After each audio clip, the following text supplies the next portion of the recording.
Hello मेरे प्यारे बच्चों, आप सभी कैसे हो। आई होप आप सभी बहुत अच्छे होंगे।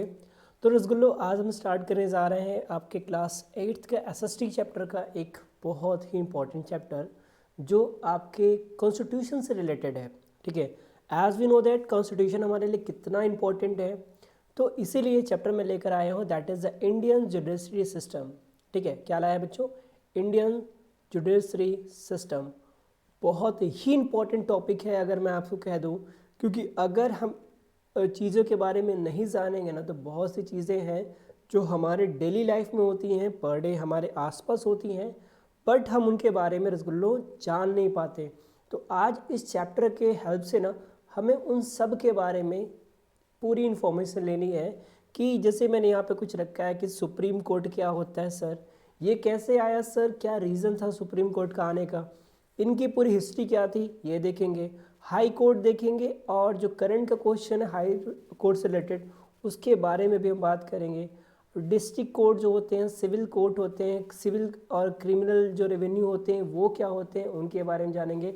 और हमारे जो प्यारे विलेज में, ठीक है, जो हमारे विलेज में न्याय पंचायत होती है उसके बारे में भी हम थोड़ी बहुत अपने बेस पे जानकारी को कलेक्ट करेंगे। ठीक है बच्चों, तो चलो इन सब का पोस्टमार्टम करते हैं। तो अगर वीडियो पे पहली बार हो तो वीडियो को, चैनल को सब्सक्राइब कर लेना और वीडियो को लाइक कर लेना। चलो बच्चों स्टार्ट करते हैं चैप्टर के बारे में। ठीक है, तो देखो बच्चों, इस एक स्ट्रक्चर लेके चलते हैं हम लोग, उसके बाद स्ट्रक्चर के बाद हम अपने टॉपिक पे आ जाएंगे। ठीक है बच्चों, तो यहाँ पे देखो क्या हो रहा है, हमारे पास एक स्ट्रक्चर आपके सामने दिख रहा होगा। ठीक है, तो यहाँ पे स्ट्रक्चर क्या है कि यहाँ पे सर सबसे पहले टॉप पे है कहाँ पे, सुप्रीम कोर्ट। उसके नीचे क्या है, हाई कोर्ट। उसके नीचे क्या है, हाई कोर्ट। उसके नीचे आपका डिस्ट्रिक्ट कोर्ट, और उससे ही लगे हुए क्या है, सिविल जज हैं। उसके बाद स्मॉल सिविल केसेस होते हैं, और उसके बाद क्रिमिनल जो केसेस होते हैं उनके बारे में डिस्कस करते हैं। तो बच्चों आज मैं आपका एक सबसे बड़ा जो डाउट है ना मेरे रसगुल्लो, वो पूरा करूँगा यार।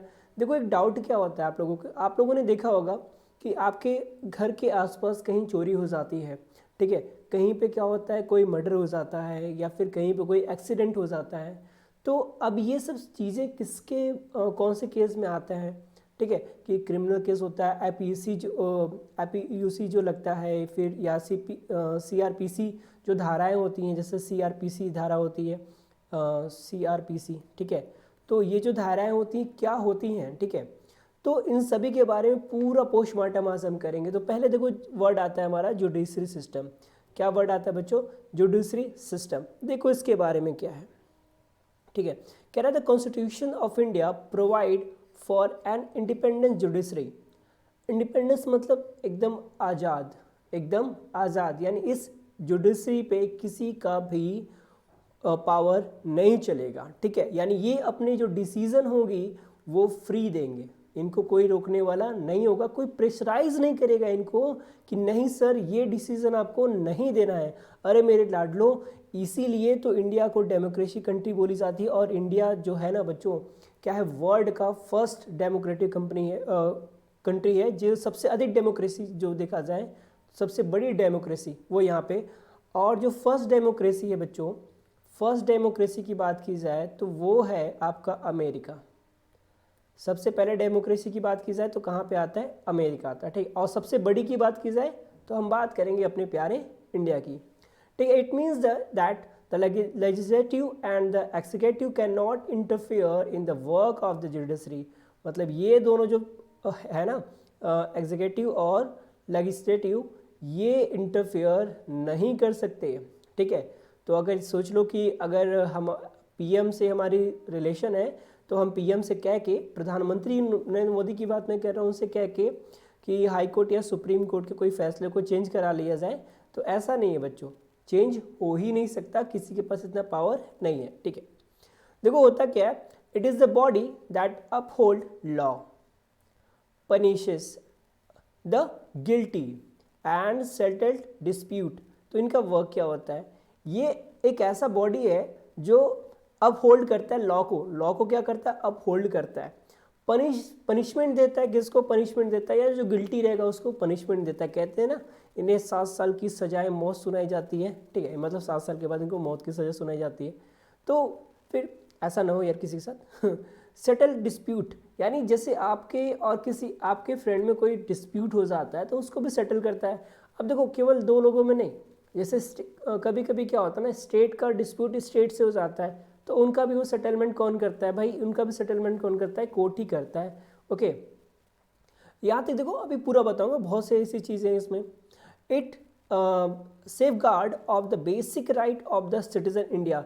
बच्चों इसको हाईलाइट कर लेना, ये जो टॉपिक है बच्चों इसको हाईलाइट कर लेना। ये जो लाइन है बहुत बड़ी लाइन है, ये बहुत बड़ी लाइन है।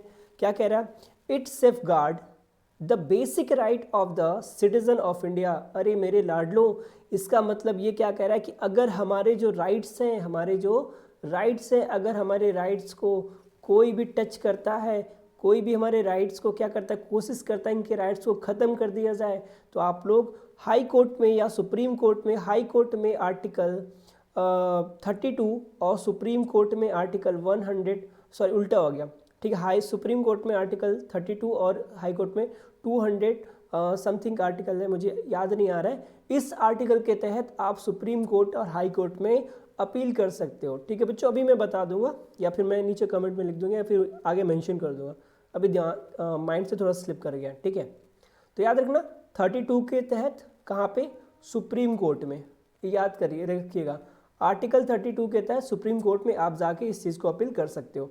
ओके लाडलो, आगे देखो, rights are called fundamental because any infringement of the right can be challenge by any citizen of India in the court of law. मतलब इनको फंडामेंटल राइट्स इसलिए बोला जाता है क्योंकि इनके अगेंस्ट आप किसी भी कोर्ट में, किसी भी कोर्ट में क्या कर सकते हो, आप जाके वहाँ पे चैलेंज कर सकते हो कि यहाँ पे मेरा फंडामेंटल राइट को रोका जा रहा है। अब देखो फंडामेंटल राइट भी क्या क्या है, जैसे कि आपके जीने की इच्छा, मतलब जैसे आप जिंदा हैं, ठीक है, तो अगर आपको कोई कि आपकी लाइफ को छीनता है, आपकी फ्रीडम को छीनता है, ठीक है, लाइफ को छीनता है, फिर फ्रीडम को छीनता है, तो आप सीधे जाके कोर्ट में जा सकते हो कि सर मेरे साथ ऐसा ऐसा किया जा रहा है। ठीक है, देखो क्या होता है, the Indian judicial system is structured on the British system of judiciary administrative based on the concept of rule of law. देखो वर्ड ये बहुत बड़ा है, देखन में छोट लगे घाव करें गंभीर, मेरे लाडलो वही बात है, रूल ऑफ लॉ की कह रहा है। देखने में ये वर्ड तो छोटा लग रहा है लेकिन इसका मीनिंग बहुत बड़ा है। रूल ऑफ लॉ मतलब जो रूल है उसी का लॉ चलेगा और किसी का लॉ नहीं चलेगा। और रूल ऑफ इक्वलिटी मतलब लॉ ऑफ इक्वल का मतलब सभी के लिए एक जैसा ही लॉ रहेगा। और जो इंडियन जुडिशरी सिस्टम है मेरे लाडलो, जो इंडियन जुडिशरी सिस्टम है वो टोटली बेस्ड है किस पे, ब्रिटिश सिस्टम पे। किस पे बच्चों, ब्रिटिश सिस्टम में, क्योंकि हमें पता है 26 जनवरी 1949 से पहले की बात करें तो तब तक तो कौन सा चलता था, तब तक तो हम लोग का ब्रिटिश रूल ही था। ठीक है, उसी के अकॉर्डिंग हम लोग का चलता था। ठीक है, बट इसके बाद क्या हुआ, इसके बाद तो सब कुछ चेंज हो गया कि नहीं हो गया, बेसिक सर सब कुछ चेंज हो गया। ठीक, तो based on the rule of law. ठीक है, it was natural as India was a British colony before the independence. हमें पता है इंडिपेंडेंस से पहले क्या था, किसका लॉ चलता था भाई, ब्रिटिशर्स का लॉ था। During the British rule of in India the Indian high court act 1861, note कर लो लाडलो, ये क्वेश्चन आपके एग्जाम में आएगा ही आएगा। क्या कह रहा है, during the British rule in India, जब ब्रिटिश रूल था इंडिया में, तो जो इंडियन हाई कोर्ट एक्ट 1861, सीधे टपकेगा ये क्वेश्चन, लिख लो यहाँ पे टपकेगा। ठीक है, सीधे टपकेगा ये क्वेश्चन कि इंडियन हाई कोर्ट एक्ट कब पारित हुआ या कब स्टैब्लिश हुआ। तो सर इंडियन हाई कोर्ट आपका कब आया सर, 1861 में आया। कब आया, 1861 में आया। Establish the high court at Bombay, 3 high court आए। देखो इस इंडियन हाई कोर्ट एक्ट के तहत आपके 3 हाई कोर्ट आए। कितने बच्चे आए, 3 हाई कोर्ट आए। कहाँ कहाँ आए, एक आपका मुंबई में आया, दूसरा आपका कोलकाता में आया और तीसरा आपका मद्रास में, या फिर इसको हम लोग चेन्नई भी बोलते हैं, यहाँ पे तीनों आए। तो देखो क्या कह रहा है, the high court at Bombay, Mumbai, Calcutta जिसको हम आज कोलकाता बोलते हैं, और मद्रास जो अब क्या हो गया, चेन्नई हो गया है। तो यहाँ से 2 चीज़ आपको तैयार हुआ क्या मेरे लाडलो कि जो पहले जिसको आज हम कोलकाता बोलते पहले वो कलकत्ता था, आज जिसको हम मद्रास बोलते पहले वो क्या था, चेन्नई था। ठीक है मेरे लाडलो, चलो आगे देखो। The government of India act 1935, अब देखो क्या आया, the government of India act 1935, ये भी बड़ा इंपॉर्टेंट है मेरे लाडलो, ये आपको यही नहीं आगे भी काम देगा, याद रखना। गवर्नमेंट ऑफ इंडिया एक्ट 1935 की बात की जाए तो आपका जो इंडियन कॉन्स्टिट्यूशन है ना, आपका जो पूरा कॉन्स्टिट्यूशन है ना, ये पूरा का पूरा कॉन्स्टिट्यूशन की बात की जाए तो अगर पूरा ये 100% कॉन्स्टिट्यूशन है तो 100% का जो 50% पार्ट है ना, ये लिया गया मेरे लाडलो किससे, गवर्नमेंट ऑफ इंडिया एक्ट 1935 से, पूरा का पूरा यहीं से छाप दिया है। ठीक है, मैक्सिमम चीज़ें यहीं से ले ली गई हैं, बाकी जो चीज़ें हैं अदर कंट्री से ली गई हैं। ठीक है, तो इस एक्ट से क्या हुआ, एक आया फेडरल कोड बनने का, क्या आया डिसीजन, एक फेडरल कोड बनने का डिसीजन आया, और इसी फेडरल कोड के तहत क्या हुआ, 1971 या 73 सॉरी 1973, यस 1973 में 1873 में एक सुप्रीम कोर्ट बना, कहाँ बना, ये बना कोलकाता में। कहाँ बना बच्चों, कहाँ बना मेरे लाडलो, कोलकाता में। एक एक्ट के तहत जो गवर्नमेंट ऑफ इंडिया एक्ट 1935 आया, उसके तहत सुप्रीम कोर्ट बना, कहाँ पे बना, कोलकाता में। अब ये सुप्रीम कोर्ट क्या करती है कि सारे पूरे देश के जितने भी प्रॉब्लम होंगे उसको यहाँ पे वो देखेगा, और अगर यहाँ के डिसीजन से अगर आपको कोई दिक्कत है, यानी आप यहाँ के डिसीजन से सेटिस्फाइड नहीं है, तो फिर आपको अपील करना होता है, कहाँ मेरे लाडलो, इंग्लैंड। कहाँ, इंग्लैंड, अंग्रेजों की कंट्री इंग्लैंड के लिए। ठीक है, चलो आगे देखते हैं। तो दो वर्ड आए थे, एक रूल ऑफ लॉ आया था, एक आया था equality before law. Equality before law, देखो इक्वलिटी मतलब होता है, पहले रूल ऑफ लॉ के बारे में बात कर लेते हैं। रूल मतलब हो गया शासन, लॉ मतलब नियम। ठीक है, the rule of law requires the government to express its power in accordance with well established and clearly written rules, regulation and legal principle। मतलब मेरे लाडलो जो भी रिटन रूल है उसके अकॉर्डिंग, जो रेगुलेशन है उसके अकॉर्डिंग, और जो लीगल प्रिंसिपल है, जो सिद्धांत है उसके अकॉर्डिंग ही कोई काम होगा मेरे लाडलो। अगर इसके अकॉर्डिंग आपने काम नहीं किया ना तो वो क्या होगा, गैर कानूनी होगा, मतलब इनलीगल होगा। और मेरे रसगुल्लो पता इनलीगल होता है ना तो फिर इंडियन पुलिस कैसे मारती है कि नहीं, नॉर्मल सी बात है। ठीक है, इक्वालिटी बिफोर लॉ की मैं बात करूं मेरे लाडलो, तो यहाँ पे कह रहा है, देखो इक्वालिटी मतलब होता है बराबर, इक्वालिटी मतलब होता है मेरे लाडलो बराबर, और बिफोर मतलब हो गया पहले लॉ, यानी किसके, लॉ के सामने की बात की जाए, लॉ के सामने सभी क्या है, इक्वल है। लॉ के सामने सभी क्या है, इक्वल है। इक्वलिटी बिफोर द लॉ और equality under the law are legal agreements is the principle under which each individual is subject to the same law। मतलब सब पे एक ही लॉ अप्लाई होगा। अरे मेरे लाडलो, जो रियलिटी हम उसके बारे में बात नहीं करेंगे, लेकिन जो लिखा है ना उसके बारे में हम बात करेंगे।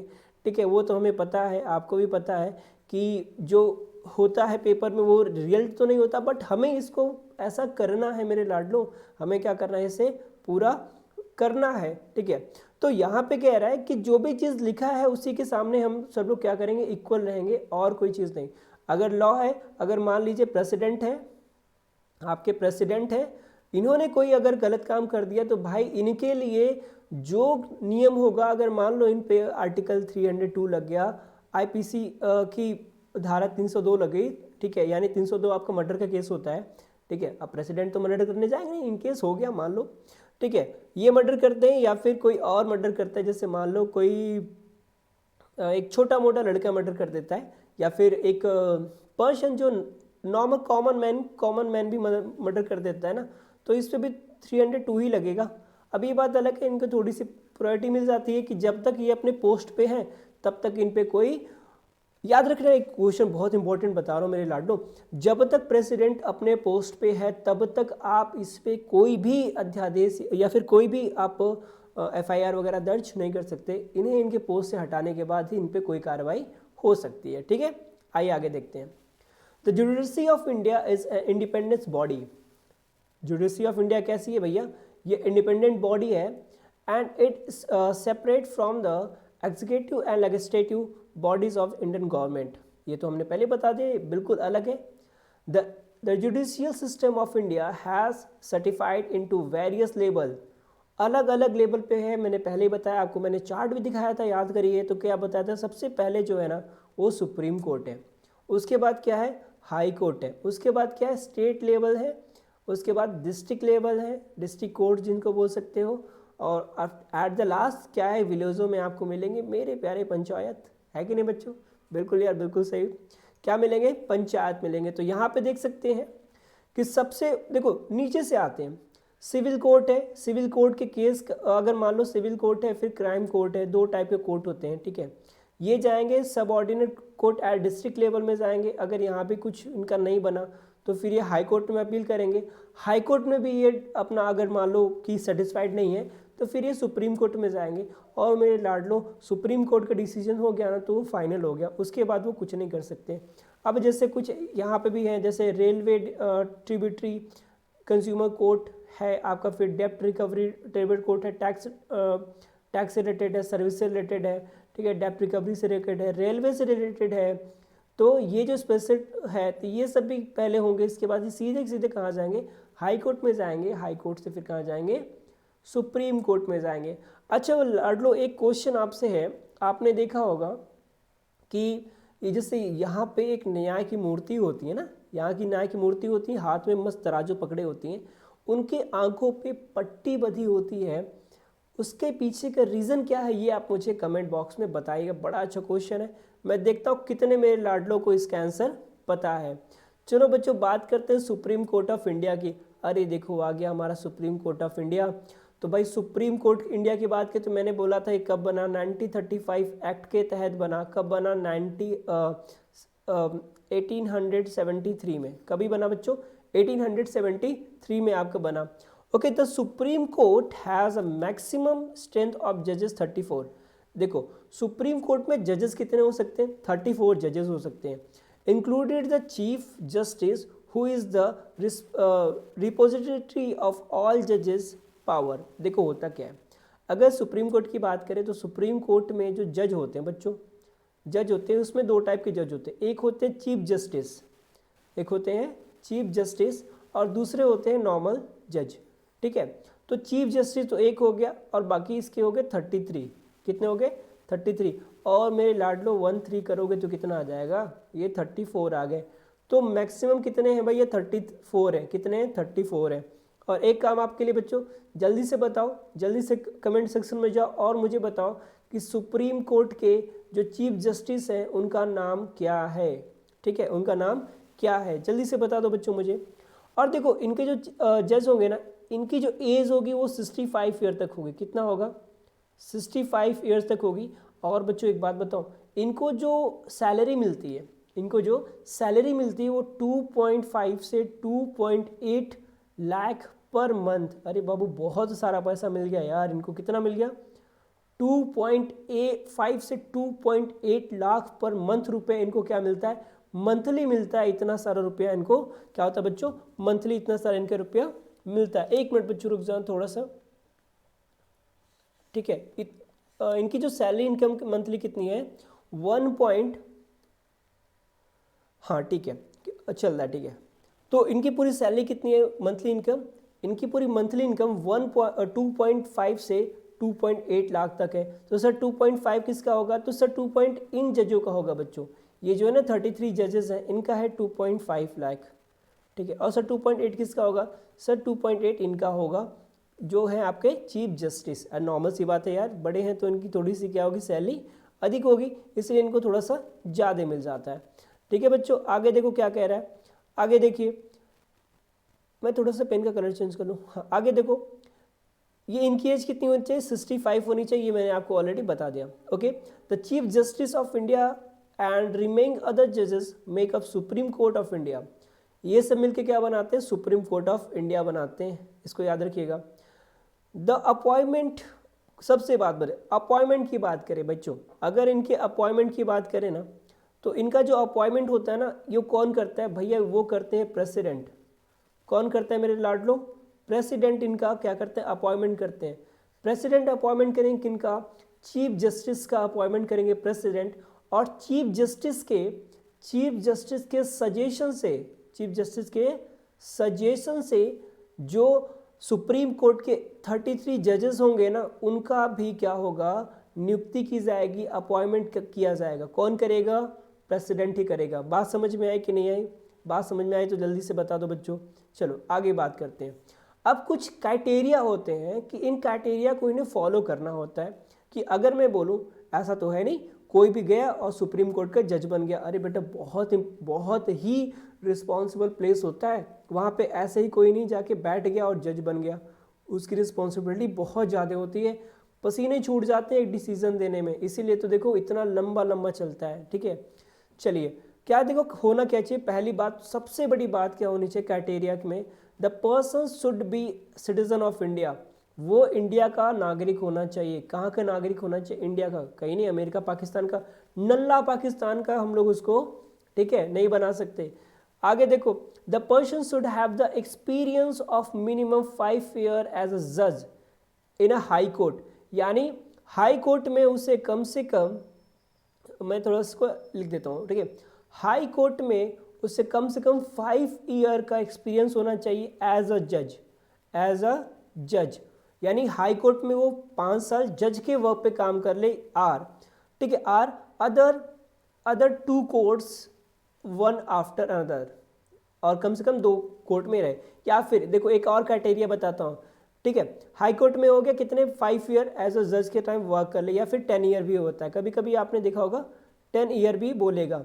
ठीक, दूसरा, the person should also be a prominent judiciary as show that he or she can keep responsibilities well. The chief justice is also, मैं सिंपल आपको बताता हूँ, ये देखो है क्या, कि अगर सुप्रीम कोर्ट का जज बनना है, तो कम से कम पहली बात क्राइटेरिया क्या होना चाहिए भाई, वो सिटीजन ऑफ इंडिया होना चाहिए। इंडिया का क्या होना चाहिए, सिटीजन होना चाहिए। कहाँ का सिटीजन होना चाहिए बच्चों, इंडिया का सिटीजन होना चाहिए। दूसरी बात मेरे लाडलो, उसके पास हाई कोर्ट में कम से कम 5 ईयर का एक्सपीरियंस होना चाहिए कि हाई कोर्ट में वो 5 साल से वर्क कर रहा है। ठीक है, एज अ जज। ओके, फिर कह रहा है द जज of the supreme court are free to exercise their power, यानी अपने पावर को बढ़ाने के लिए फ्री है। ठीक, एज वेन रिक्वायर्ड, जब उसकी जरूरत होगी तब। ठीक है, processes of ruling the supreme court जज। अब देखो, अब हमें सुप्रीम कोर्ट के जज को मान लो, अगर वो हमने तो यहाँ पे दे दिया कि सुप्रीम कोर्ट अपने पावर को क्या कर सकता है, बढ़ा सकता है। तो अगर आप खुद सोचिए, अगर मैं आपको कह दूं कि ठीक है आप अपनी पावर बढ़ा लो, अरे मेरे लाडलो आपको अपनी पावर बढ़ाने को मैंने बोल दिया, तो अब क्या करोगे, आप अपनी पावर बढ़ाते जाओगे, मतलब एक ये आएगा ना पोजीशन कि आप दूसरों के लिए हार्मफुल हो जाओगे। तब क्या करना पड़ेगा मेरे लाडलो, आपकी पावर को कम करना है। तो आपकी पावर को जब कम करेंगे, कैसे कम करेंगे हम, तो उसके लिए भी क्या है, कॉन्स्टिट्यूशन में प्रोसेस है। अरे ऐसे ही नहीं, 2 ईयर लग गए थे कॉन्स्टिट्यूशन को बनाने में, बड़ी मेहनत लगी थी। ठीक है, तो अब देखो क्या हो गया, process of removing the supreme court जज is quite an interesting but lengthy process. बड़ा ही इंटरेस्टिंग है और क्या है, थोड़ा सा लेंथी प्रोसेस है। It called implement. क्या है बच्चों, इम्प्लीमेंट, मतलब इम्प्लीमेंट के थ्रू हम सुप्रीम कोर्ट के जज को बाहर का रास्ता दिखा सकते हैं। भैया आपने क्या कर दिया, गलत काम कर दिया, आप बाहर जाइए। तो क्या होता है भाई, वोटिंग होती है। क्या होती है, वोटिंग होती है। और वोटिंग में अगर 2/3 वोट इसके अगेंस्ट पड़ गए, तब तो भैया जज का भैंस गई पानी में। ठीक है, क्या हो जाएगा, जज की भैंस क्या हो जाएगी, पानी में चली जाएगी। ठीक है लाडलो, चलो बात करते हैं function of the supreme court. अरे सुप्रीम कोर्ट के फंक्शन की बात कर लेते हैं। सुप्रीम कोर्ट का फंक्शन कैसा है, देखिए, the supreme court has been insure with many duties and responsibilities. बहुत सी ड्यूटी होती है और बहुत सी रिस्पॉन्सिबिलिटी होती है। बात करते हैं इसकी कौन कौन सी रिस्पॉन्सिबिलिटी है। सबसे बड़ी रिस्पॉन्सिबिलिटी की बात करें मेरे लाडलो, तो कह रहा है is that to be highest court of the appeal. अब देखो highest court of the appeal है तो नॉर्मल सी बात है, यहाँ पे बहुत से केसेस आते हैं। और यहाँ पे क्या होता है, बहुत से केसेस आते हैं। It's also the protect of the constitution in the country. और ये क्या करता है, सबसे बड़ा अगर देखा जाए तो ये हमारे कॉन्स्टिट्यूशन की प्रोटेक्शन करता है। कॉन्स्टिट्यूशन का रक्षक बोल दिया जाए the protector of constitution, so also known as the supreme court. Okay मेरे लाडलो, अब देखो और क्या क्या है।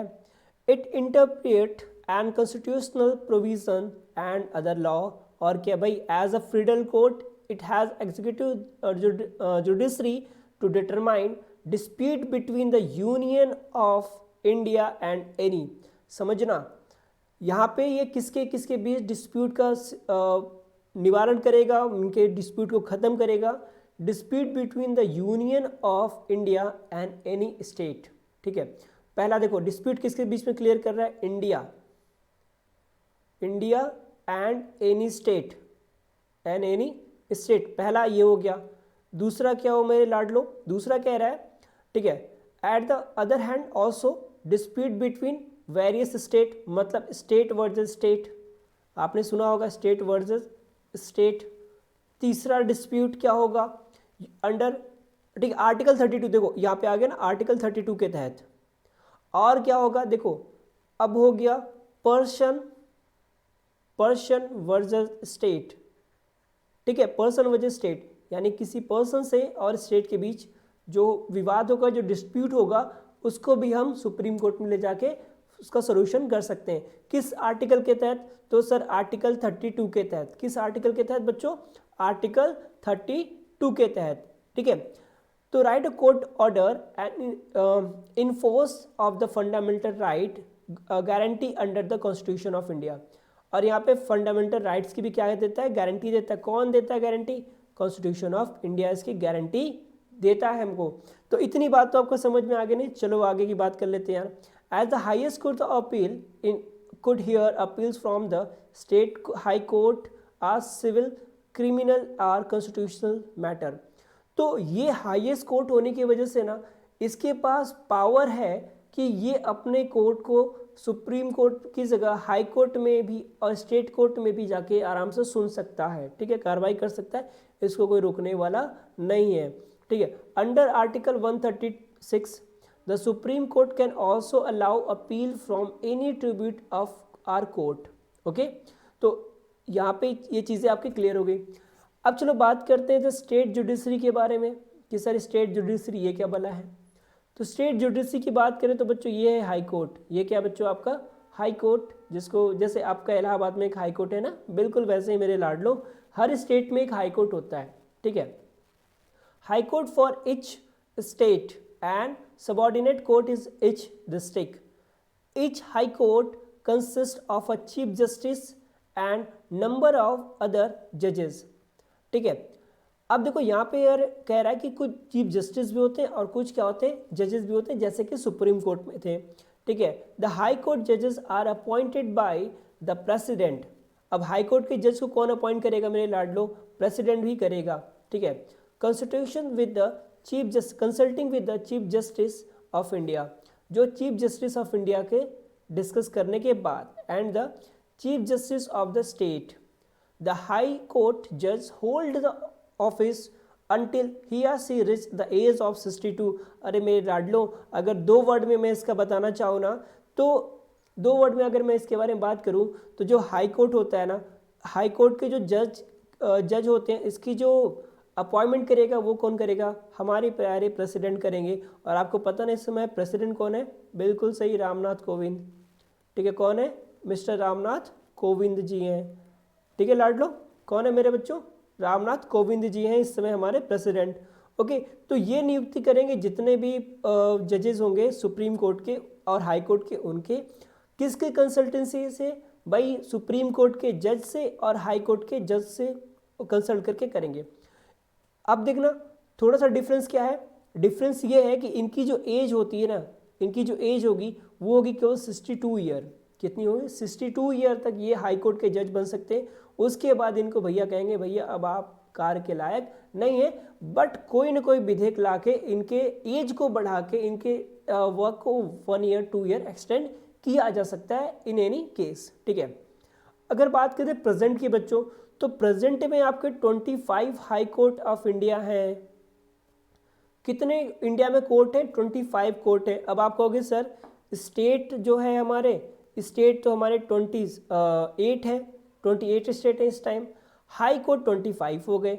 आपने बोला सर कि हर स्टेट में एक हाई कोर्ट होगा, हर स्टेट में एक हाई कोर्ट होगा, बट यहाँ पे तो केवल 25 ही है, स्टेट तो 8 है। तो मेरे लाडलो होता क्या है ना कि एक कुछ ऐसे केसेस होते हैं जिसमें कि हाई कोर्ट वहाँ पे नहीं बन पाता या फिर नहीं रहता, तो एक स्टेट का दूसरे स्टेट के हाई कोर्ट आराम से देख लेते हैं केसेस, ठीक है, इसमें कोई बहुत बड़ी बात नहीं है। और देखो अभी कुछ बुक में कहीं ना कहीं ये 24 हाई कोर्ट दे रहा होगा मेरे लाडलो, तो अभी हाल में ही 25 जो हाई कोर्ट बना है वो अमरावती हाई कोर्ट है। कौन सा कोर्ट है? अमरावती हाई कोर्ट है। और अमरावती कौन है बच्चों? ये आंध्र प्रदेश का कैपिटल है, कैपिटल ऑफ आंध्र प्रदेश, ठीक है। किसका कैपिटल है? आंध्र प्रदेश का कैपिटल है, याद रखिएगा, ठीक है। अभी पूरा लिस्ट ले आते हैं, चलो लिस्ट आ गई हमारे पास। तो ये रहा हाई कोर्ट, सीट कौन सी है और जुडिशरी किस कौन है, इस्टेब्लिश डेट कब हुआ, ठीक है। तो देखिए कोलकाता हाई कोर्ट कब इस्टेब्लिश, ये सीट है इसका कोलकाता में। अंडमान एंड निकोबार आइसलैंड और वेस्ट बंगाल दोनों इसके जुडिशरी सिस्टम में आते हैं। इसका एस्टेब्लिशन कब हुआ था? 2 जुलाई 1862 को। कभी हुआ था भाई? 2 जुलाई 1862 को हुआ था। मुंबई हाई कोर्ट की बात कर लें तो इसका मुंबई है स्टेट, और इसमें क्या आते हैं? गोवा, दादर एंड नगर हवेली, ठीक है, दमन एंड दीव और महाराष्ट्र, ये सारे इसमें आते हैं। कब हुआ भाई? 14 अगस्त 1862 को हुआ। चेन्नई हाई कोर्ट की बात करें बच्चों तो ये सीट है इसका चेन्नई, इसमें पौंडीचेरी और तमिलनाडु दोनों आ जाते हैं, यानी इसका डेवलपमेंट हुआ 15 अगस्त 1862 को। इलाहाबाद हाई कोर्ट, इस पे इंपॉर्टेंट टिक कर लीजिएगा, पूछता है कभी कभी इलाहाबाद हाई कोर्ट का, तो यहाँ पे आप प्रयागराज लिख लीजिएगा, क्योंकि अब इसका नाम क्या हो गया? प्रयागराज। क्या किसने इस्टेब्लिश किया भाई? वो जुडिशरी सिस्टम क्या है? उत्तर प्रदेश। कब इस्टेब्लिश हुआ? तो सर ये 11 जून 1866 को इस्टेब्लिश हुआ, ठीक है, 1866 को। ओके, दूसरा क्या आया? कर्नाटका हाई कोर्ट की बात करें तो ये क्या है? बेंगलोर में है कर्नाटका, इसका जुडिशरी सिस्टम आता है, और ये कब हुआ इस्टेब्लिश? 1884 में हुआ। Patna high court, Patna Bihar, 2 September 1961। Jammu and Kashmir high court, Srinagar Jammu and Kashmir and 28 August 1982। Madhya Pradesh high court, Jabalpur Madhya Pradesh, 2 June 1936। Punjab and Haryana high court, देखो अब यहाँ पे 2 कोर्ट एक ही साथ हो गए हैं, ठीक है, चंडीगढ़ पंजाब हरियाणा एंड चंडीगढ़ हरियाणा एंड पंजाब, 15 अगस्त 1947, यानी बिल्कुल आज़ादी के दिन बच्चों। Okay, Guwahati high court, Guwahati Arunachal Pradesh, Assam Mizoram Nagaland, 1 मार्च 1948। Odisha high court,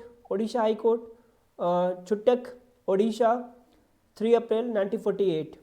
Rajasthan high court, Jodhpur Rajasthan and 21 जून 1949 को ये आया, ठीक है।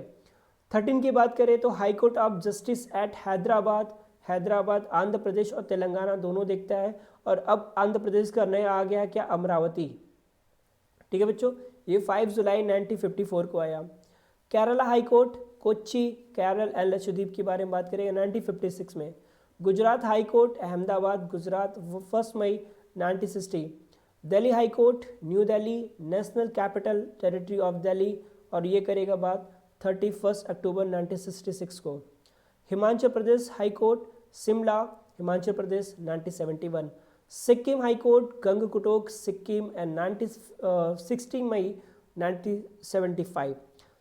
19 है आपका छत्तीसगढ़ हाई कोर्ट, 20 है आपका उत्तराखंड हाई कोर्ट, 21 है आपका झारखंड हाई कोर्ट, 22 आपका मेघालय हाई कोर्ट, 23 आपका मणिपुर हाई कोर्ट, और 24 आपका त्रिपुरा हाई कोर्ट।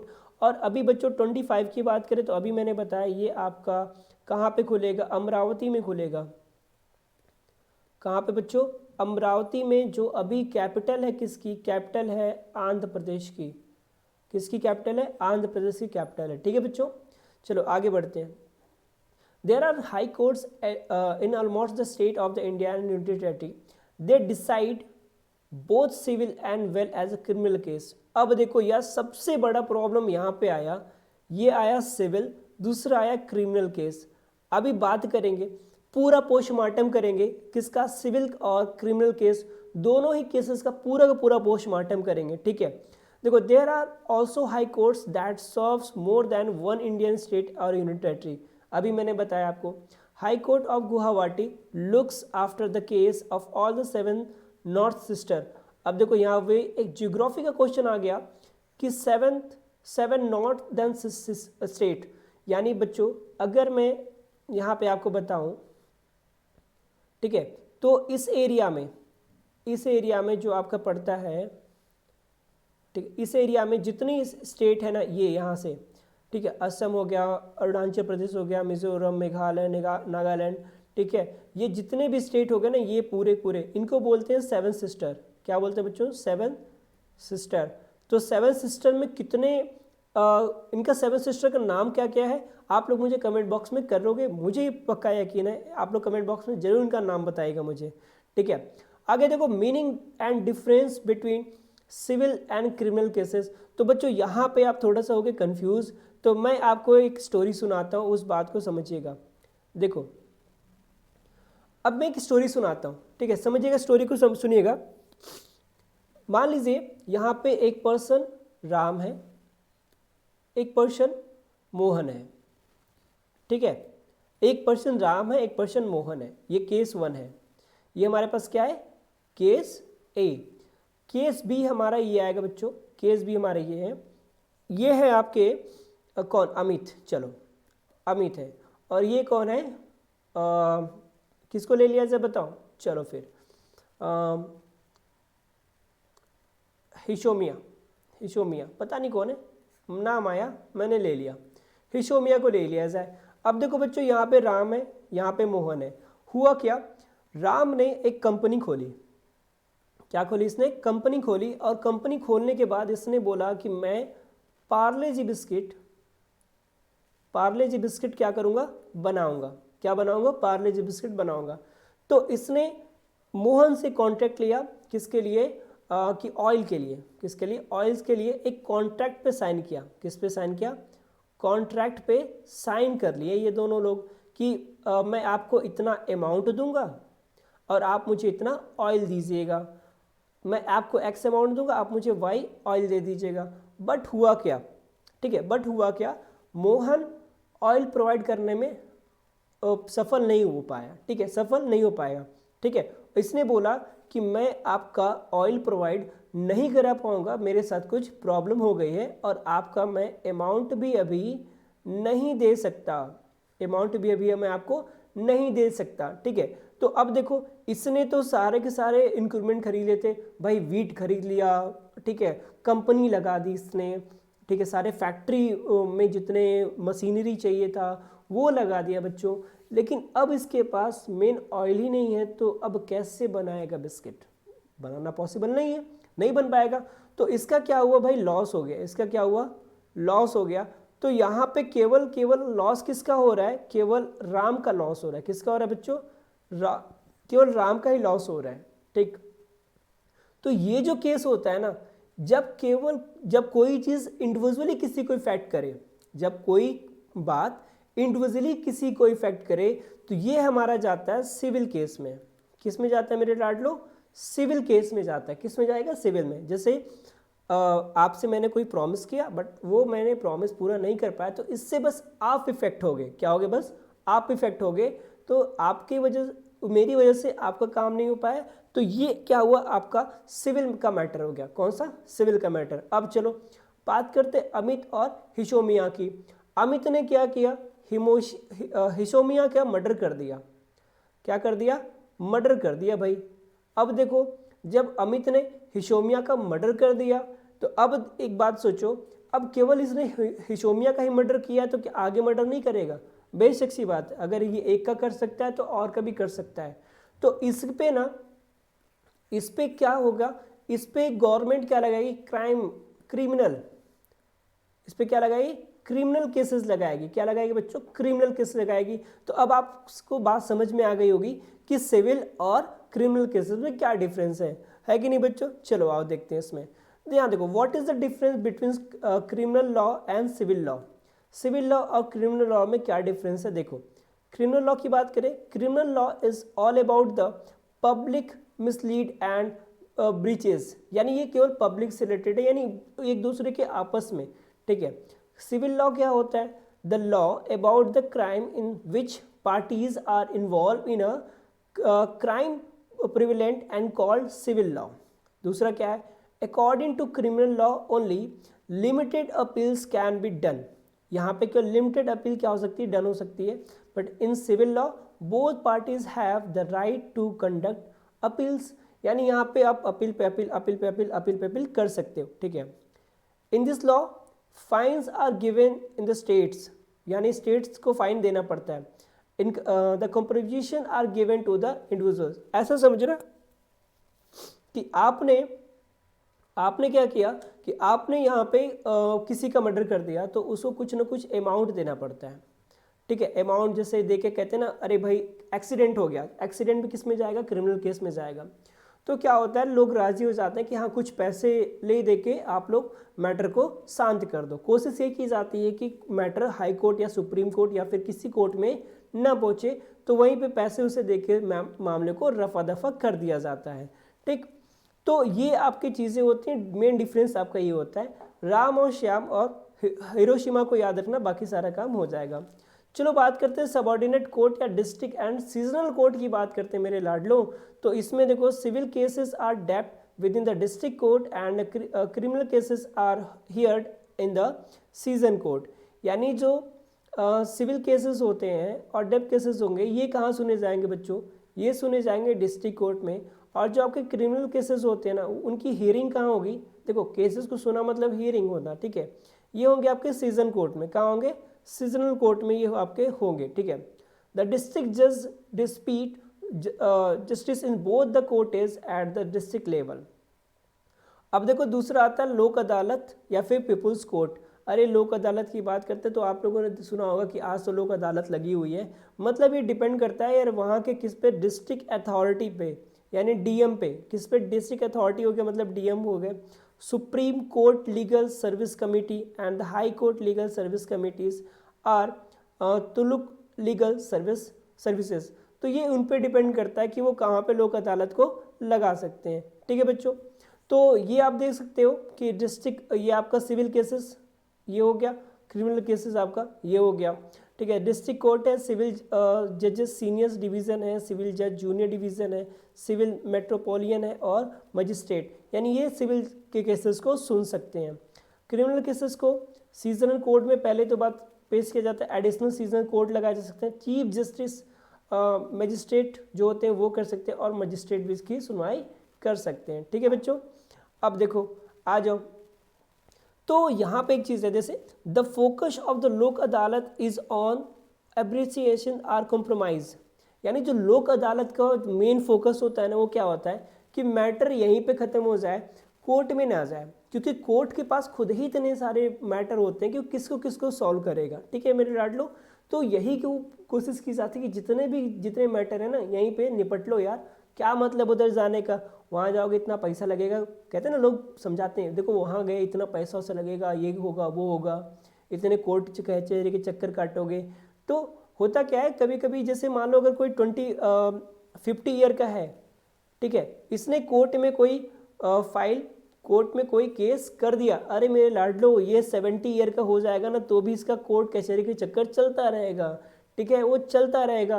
तो वही हो गया, जब इसकी सुनवाई होगी, इसको बुलाया जाएगा तो बोला जाएगा भैया जो फलाने तो गए हो, वो नहीं रहा, वो मर गया भाई, ये का हाल होता है। अब देखो लोक अदालत की बात करें यार, जो इंपॉर्टेंट टॉपिक है इसमें लर्न करने वाली, जिसको आपको हमेशा माइंड में फिट करना है, क्या है? द फर्स्ट लोक अदालत वॉज होल्ड ऑन 14 मार्च 1882। तो पहली लोक अदालत कब बनी यार बच्चों? 14 मार्च 1982 को बना। कहाँ पे बना? जूनागढ़ में बना। और ये कहाँ पे है? गुजरात में। बच्चों ये वही जूनागढ़ है जो क्या था, भारत से अलग होने की डिमांड कर रहा था, और इसको हमारे पटेल जी ने, सरदार पटेल जी ने बहुत पिटाई करके ले आके भारत में मिला दिया, ठीक है बच्चों।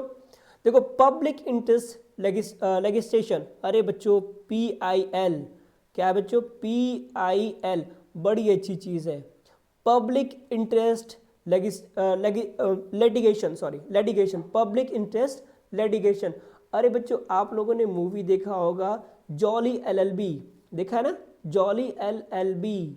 आपने मूवी देखा होगा जॉली LLB, चाहे पार्ट 1 देखा हो चाहे पार्ट 2, अक्षय कुमार वाली, है ना, बिल्कुल। तो जॉली LLB में क्या हुआ था बच्चों, ये जो अक्षय कुमार था ना, इसने एक PIL दाखिल किया था, ठीक है, कोई केस था, मर्डर का केस था, उसमें PIL इसने लगाया था। तो PIL होता क्या ये समझो कि ऐसे केसेस पे जिस पे हाई कोर्ट या सुप्रीम कोर्ट अपने फैसले सुना देती हुए, ठीक है, बट अगर उन्हें लगता है कि नहीं इसमें कुछ तो दाल में काला है, कोर्ट ने सही से सुनवाई इस पर नहीं की है, तो कोई भी, मैं कह रहा हूं कोई भी आराम से उस केस के अगेंस्ट में PIL दाखिल कर सकता है हाई कोर्ट सुप्रीम कोर्ट में, ठीक है। द प्रोसेस ऑफ मेकिंग और defending a claim in a court of law is called legislation, ठीक है। Legislation for protecting public interest is known as public interest legislation, that is PIL. The PIL can be filled by anyone acting in public interest. तो PIL कोई भी दाखिल कर सकता है जो भी इसमें इंटरेस्टेड है। तो सबसे पहले जो PIL की बात किया जाए, आपको मैं बता दूं, नवीन जिंदल।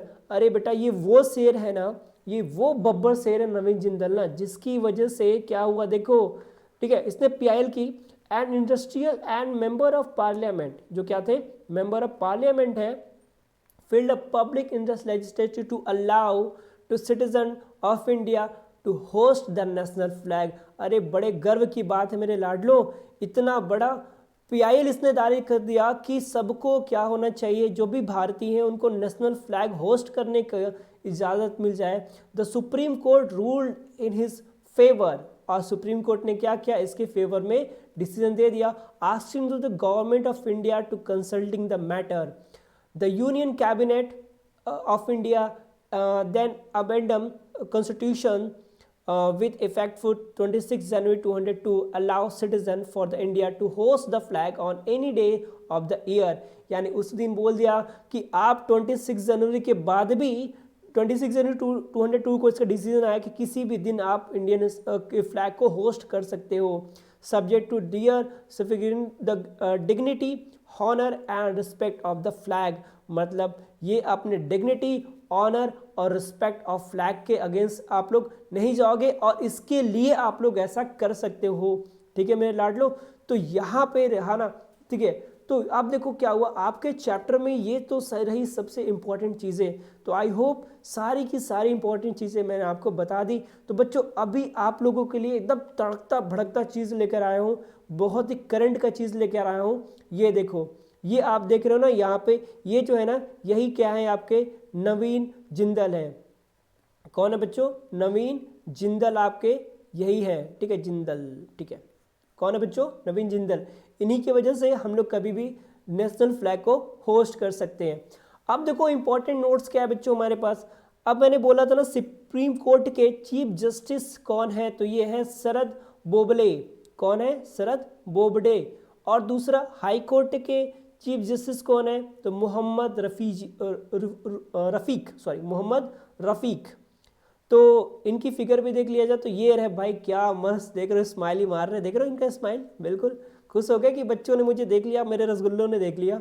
और दूसरे हैं ये, अरे मुझे बाद में देखा, कोई बात नहीं बच्चों।